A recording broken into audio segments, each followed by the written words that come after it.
Salut les conciergeries Airbnb, ici Henrik du site webpremium.com dans lequel j'explique comment faire exploser le chiffre d'affaires de ta conciergerie. Aujourd'hui, on va voir comment avoir un mindset d'entrepreneur.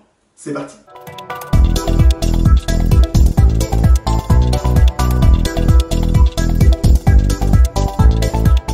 Alors juste avant de commencer, je t'invite à cliquer sur le bouton s'abonner qui se trouve juste en dessous et à activer les notifications afin d'être informé de toutes mes prochaines vidéos sur la conciergerie Airbnb. Également, je t'invite dès maintenant à me laisser un pouce bleu afin de me motiver à te laisser toujours plus de vidéos, toujours plus de conseils sur la conciergerie Airbnb. Alors, avoir un mindset d'entrepreneur. Aujourd'hui, voilà, je voudrais faire cette vidéo qui est un petit peu particulière parce qu'aujourd'hui, on ne va pas parler de channel manager, d'Airbnb, de configuration et de paramétrage. Non, non.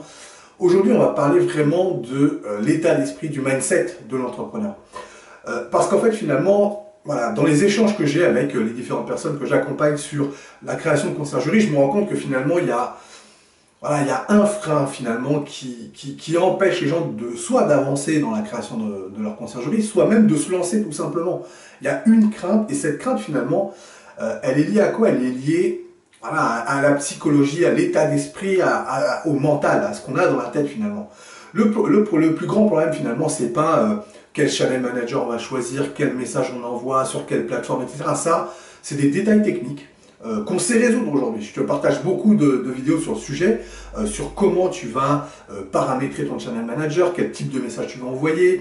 Bref, tous les détails techniques qui te permettent de rendre ton business concret, évidemment, ça c'est extrêmement important. Mais c'est pas ça le problème. Le premier problème que tu peux rencontrer, que tu vas rencontrer, c'est le mental, l'état d'esprit. Parce que finalement, on a parfois, au moment où on va se lancer, on a des peurs, on a des craintes, on a peur que ça ne fonctionne pas. On a peur de s'investir énormément dans un business, puis finalement ne pas avoir le retour. Que vont penser notre entourage si jamais ça ne marche pas? Et même si ça marche, que vont penser les gens qui nous regardent? Le regard des gens va changer parce que on va être en réussite, parce qu'on aura des résultats. Et tout ça, eh bien, c'est des choses qu'on doit apprendre à dépasser. Alors c'est vrai que on est aujourd'hui dans cette vidéo qui est un petit peu plus orientée sur le développement personnel, hein, tu l'as bien compris. Et ce que je voudrais te partager aujourd'hui, c'est, d'après moi, voilà, la capacité la plus importante que tu dois mettre en place pour justement avoir cet état d'esprit, ce mindset d'entrepreneur pour finalement être capable de dépasser toutes les difficultés qui vont se présenter à toi. Alors pour moi, il y a quelque chose d'indispensable pour un entrepreneur, c'est la ténacité. Alors c'est extrêmement facile à dire et assez difficile à faire finalement, puisque je l'ai dit, c'est quand même le frein numéro 1, en tout cas la difficulté première que rencontrent les personnes que j'accompagne pour créer des conciergeries, c'est la ténacité, c'est-à-dire cette capacité à ne rien lâcher, parce que ben oui, créer une conciergerie, contrairement à tout ce qu'on peut entendre sur internet, etc., ben non, c'est pas facile de créer une conciergerie. Alors oui, c'est facile d'avoir un cabis, ça, il n'y a pas de problème, tu vas faire tes démarches administratives, en 15 jours ton cabis tu l'as et tu as monté ta conciergerie. Ça, on est d'accord. Par contre, d'avoir une conciergerie qui fonctionne, une conciergerie qui soit suffisamment automatisée, une conciergerie qui soit rentable, qui va durer dans le temps, qui permet de trouver des propriétaires avec une certaine aisance, être à l'aise dans son discours, tout ça, c'est extrêmement difficile parce que il y a une étape mentale à dépasser, il y a des difficultés à passer au-dessus, il y a des choses à expérimenter avant d'être parfaitement à l'aise avec tout ça. Et cette étape où tu vas expérimenter, cette étape d'apprentissage, elle te demande beaucoup, beaucoup d'énergie, beaucoup de ténacité. Parce que toi, au moment où tu seras dans cette étape où tu vas lancer ta conciergerie et tu vas démarrer concrètement, par exemple, ta recherche de ton premier propriétaire. Là, tu vas être confronté pour la première fois aux objections finalement de ces propriétaires. Et comment tu vas devoir répondre, comment tu vas devoir les dépasser ces objections? Eh bien, au départ, tu n'auras peut-être pas le bon discours, ou en tout cas, tu ne seras pas parfaitement à l'aise avec le discours que tu dois mener, avec les réponses que tu vas donner. Mais tout ça, c'est normal. C'est parce que tu es dans cette phase d'apprentissage, tu es en train de monter ton business, et donc, pour toi, c'est compliqué de trouver les bons arguments, de bien répondre à toutes ces objections. Bien sûr, c'est normal, c'est ta phase d'apprentissage, et c'est là où il va falloir rien lâcher. Il va falloir vraiment s'accrocher, accepter aussi que parfois, le discours que tu vas tenir ne sera pas le bon. et qui fait que le propriétaire, finalement, bah, il ne va pas faire affaire avec toi. Et ça, il va falloir l'accepter. Il va falloir ne rien lâcher, accepter tout ça. Mais qu'est-ce qu'on fait? Une fois qu'on se dit, ok, j'ai raté une opportunité, mais maintenant, il va falloir ne rien lâcher et s'améliorer pour les prochaines fois. Donc tu vas noter les points sur lesquels tu penses que tu n'as pas été bon.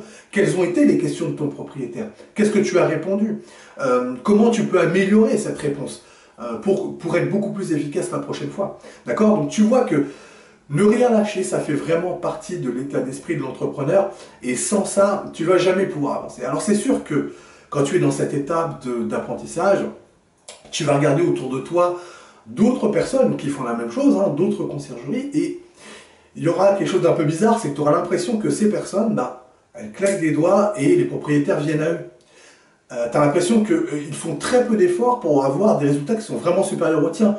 Et effectivement, toi, tu vas donner énormément d'énergie pour avoir à peine 10% du même résultat de ces personnes-là. Mais ça, c'est normal. C'est normal, pourquoi? Parce que ces personnes, ça fait plusieurs années qu'elles font, ça fait plusieurs années qu'elles prospectent des clients, ça fait plusieurs années qu'elles ont créé un site internet, ça fait plusieurs années que leur site est bien référencé, ou en tout cas c'est le fruit aujourd'hui de ces années de travail. Donc bien sûr aujourd'hui tu auras l'impression que tu fais énormément de travail pour peu de résultats, ou en tout cas en comparaison avec ce que font les autres, tu as vraiment l'impression d'être à la traîne, et ça c'est normal, tout ça c'est normal. Parce que ces personnes récoltent aujourd'hui le fruit de tout le travail qu'elles ont mené. Elles sont passées par la même étape que toi. Cette étape d'apprentissage, un petit peu de traversée du désert finalement, où tu as le sentiment de faire beaucoup d'efforts et d'être complètement seul, de ne pas avoir de résultats. Mais ces personnes-là, pourquoi aujourd'hui ça te paraît facile quand tu les regardes faire? Eh bien tout simplement parce qu'elles ont travaillé, elles ont galéré pendant toutes ces années pour avoir aujourd'hui un résultat qui soit beaucoup plus automatisé. Je compare toujours ça à vraiment la plantation d'un jardin. Monter une entreprise, monter un business, c'est vraiment ça. C'est-à-dire qu'au départ, il y a un terrain qui est vierge. Et il va falloir préparer le terrain, semer des graines, arroser avant de pouvoir récolter les premiers fruits de l'arbre qu'on a planté. Alors ça veut dire qu'au début, bah, il va falloir labourer le terrain. Tout ça, donc on va mettre beaucoup d'énergie. Il va falloir labourer le terrain, le retourner, laisser s'aérer, planter la graine, arroser régulièrement, tous les jours. Et pendant tout ce temps-là, bah, il n'y a juste pas de fruits. On met beaucoup d'énergie, mais il n'y a pas de fruits. Et c'est normal, c'est normal. Et l'entrepreneuriat, c'est exactement pareil. Au départ, il va falloir que tu prépares ton terrain. D'accord? Il va falloir labourer le terrain, semer une graine, arroser la plantation tous les jours pour s'assurer que ça pousse. Et ça, jusqu'au moment où ton arbre sera suffisamment grand pour commencer à donner peut-être son premier fruit. Et ça, c'est peut-être la phase dans laquelle tu es aujourd'hui, au moment où tu regardes cette vidéo. Si tu as lancé toi aussi ta conciergerie, eh bien, c'est que peut-être tu sens que tu arrives à récolter des fruits. Tu as quelques résultats, mais ça te demande énormément d'énergie. Tu as à peine 10% de résultats de quelqu'un qui, lui, a une conciergerie qui tourne depuis plusieurs années, et ça marche sans problème. Donc, encore une fois, les personnes qui sont, que tu peux voir au quotidien, en fait, elles ont travaillé pendant plusieurs années, elles ont passé cette étape je dirais de labourage, d'arrosage permanent, etc. Et aujourd'hui, elles sont plus en mode où elles vont entretenir leur business, entretenir leur arbre, pour récolter les fruits de manière très régulière, de manière très simple. Donc oui, pour ces personnes-là, c'est très facile. Ou en tout cas, c'est beaucoup plus facile que pour toi. Parce que qu'on ne se trompe pas non plus, quand je dis que c'est très facile pour ces personnes-là, plus facile, qu'on s'entende bien. Ça reste un métier difficile, ça reste un métier auquel il faut s'accrocher. Et ça sera tout au long de ta vie d'entrepreneur. Il n'y a aucun moment où, effectivement, tu n'as rien à faire et puis tout l'argent tombe tout seul. Ça, c'est complètement faux. Une entreprise, il faut s'assurer que ça tourne. Il y a toujours des petites choses à faire, il y a toujours des petites actions à faire, mais il faut surtout choisir les bonnes actions pour travailler intelligemment. Et c'est ça, cette maturité-là, tu l'auras un petit peu plus tard, quand tu auras un business qui va tourner. Mais dans cette phase d'apprentissage, voilà, il faut vraiment s'accrocher, être tenace, ne rien lâcher, accepter qu'il va falloir travailler beaucoup plus que les autres.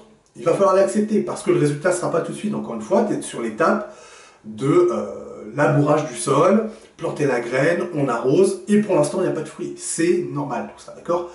Donc il faut vraiment avoir ça en tête, être conscient de cette, finalement, de cette phase, hein, de cette étape dans la création de ton entreprise dans laquelle tu vas passer. Et si par contre tu t'en sors, eh bien là, crois-moi bien que tu vas pouvoir récolter les fruits de ton travail et ça sera derrière beaucoup plus simple, c'est une évidence. L'avantage, c'est que du coup, de cette simplicité, tu vas pouvoir te libérer du temps et de l'énergie pour justement travailler sur d'autres pans de ton business, parce que tu comprends bien que, et encore une fois, je disais tout à l'heure que c'était plus facile. Oui, c'est peut-être un petit peu plus facile, mais encore une fois, on doit travailler intelligemment, et l'entrepreneur, quand tu as pu te libérer du temps, bah, tu vas pouvoir travailler sur d'autres aspects de ton business pour le développer encore plus ou pour l'optimiser, hein, pour que ton entreprise soit de plus en plus efficace et rende service aux propriétaires avec qui tu travailles et ceux qui t'ont fait confiance, notamment ceux qui t'ont fait confiance depuis le début. Donc, évidemment, tu as un grand service à rendre à l'ensemble de tes propriétaires, tu dois défendre leurs intérêts. Je te remercie d'avoir regardé cette vidéo jusqu'au bout. Si toi aussi tu veux lancer ta conciergerie, eh bien je t'offre mon pack qui te permet de créer un business plan qui cartonne. Pour ça, tu déroules là juste en dessous de la vidéo, il y a un lien, tu cliques, tu me laisses ton prénom, ta meilleure adresse mail et je t'envoie ça automatiquement chez toi. Alors ce pack, qu'est-ce qu'il contient? Il contient un document Word qui sera la formalisation de ton business plan. Donc c'est un document qui est pré-rempli, que tu n'as plus qu'à compléter avec tes éléments. Également, tu trouveras un fichier Excel qui sera la projection financière pour les 3 prochaines années pour ta conciergerie. Enfin, tu trouveras un guide PDF qui explique étape par étape, pas à pas, ce que tu vas devoir faire, quel type d'études tu vas devoir mener pour compléter ce business plan. Bon, le mieux, c'est que je te laisse cliquer sur le lien qui se trouve là juste en dessous et je te retrouve tout de suite de l'autre côté.